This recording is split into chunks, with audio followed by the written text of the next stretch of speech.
Bonjour, cette deuxième séquence s'inscrit dans une collection de 8 vidéos qui visent à rétablir des faits vérifiables et opposables sur ce qu'est ou n'est pas le coaching professionnel et à le distinguer clairement du développement personnel après la parution du livre inacceptable de Madame de Funès intitulé Le développement personnel.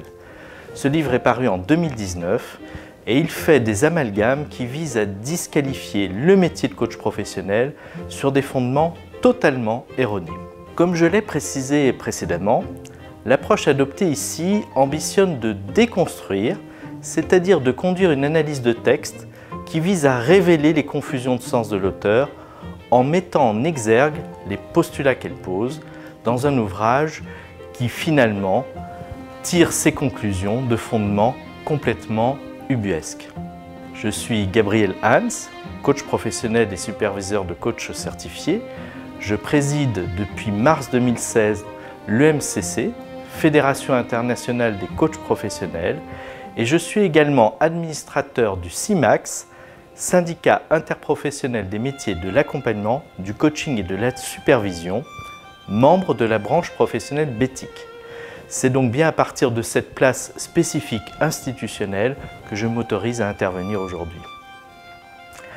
Au-delà du fait que Madame de Funès lie artificiellement coaching et développement personnel, point sur lequel je reviendrai plus précisément dans une séquence à venir, cette dernière dit fonder sa connaissance de cette discipline après avoir avoué s'être fait une idée de ce qu'elle était en prenant comme seule base 3 ouvrages les plus vendus en France, à savoir un livre de Jacques Attali, un livre de Thomas d'Azinbourg et un livre de Lise Bourbeau. Je vous laisse vérifier mes dires, page 53 de son livre. Il ne s'agit nullement ici de savoir si ces ouvrages sont de qualité ou non, d'ailleurs ils le sont, malgré ses dires, mais d'observer sa méthode.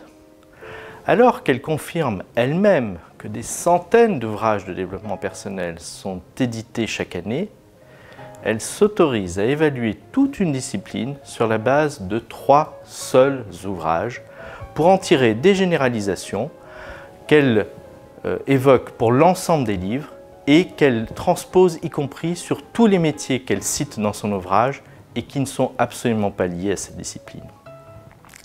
C'est comme si nous disions finalement que pour observer le paysage audiovisuel français, nous prenions les 3 émissions de télévision les plus regardées par les téléspectateurs, à savoir peut-être Koh-Lanta, Danse avec les stars et The Voice, et que nous en tirions des généralités sur toutes les émissions du petit écran, amalgamant ces émissions grand public avec des émissions au public peut-être plus restreint, peut-être plus exigeant, comme C'est dans l'air, ou encore l'excellente émission Philosophie de Raphaël Enthoven sur Arte.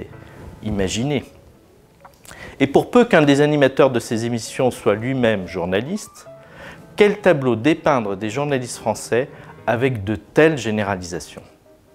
C'est comme si également nous prenions un écrit de Platon, un écrit de Descartes et un écrit de Sartre, et que nous disions qu'à partir de ces 3 écrits, nous étions en mesure de couvrir plusieurs siècles de philosophie. Madame, êtes-vous franchement sérieuse? Vous comprenez, chers auditeurs, qu'avec de tels tours de passe-passe, nous ne puissions ressentir que consternation et agacement. Nous verrons dans d'autres séquences vidéo qu'il ne s'agit pas du seul problème de méthodologie, bien au contraire. Dans l'épisode suivant de cette série, nous porterons notre attention sur un autre souci, à savoir la propension de Madame de Funès à confondre coaching professionnel et développement personnel.